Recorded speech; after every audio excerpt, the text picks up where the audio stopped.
Hi everyone, in front of me I've got a REDMI Pad 2 and let me share with you how to change date and time on this device.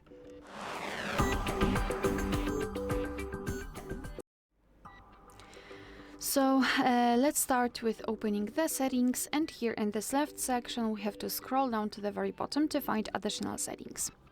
Then let's tap on date and time, and here we've got some options which are currently inactive. It is because we are using the automatic date and time.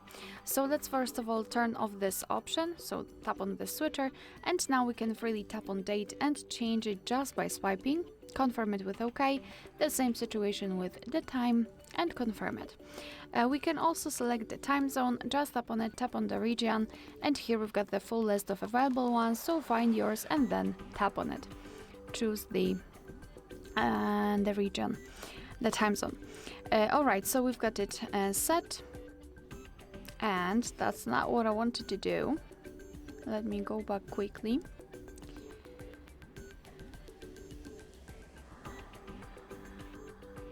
Alright, we've got also the option dual clock. You can turn it on and off just by using the switcher, and basically the whole idea of this feature is that your device will display two different clocks, the first one from the place you're currently in and the second one from any other place in the world, so for example London or any other place.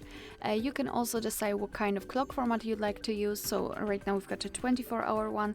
To use 12-hour format, just tap on the switcher to turn it off and apply the 12-hour format. So this is the manual customization of date and time. Of course, you can go back to all previous settings, so you can set time automatically.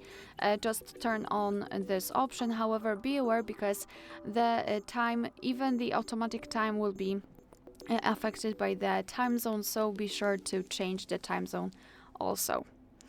Alright, so that will be all. Thank you so much for watching. Please hit the subscribe button and leave the thumbs up.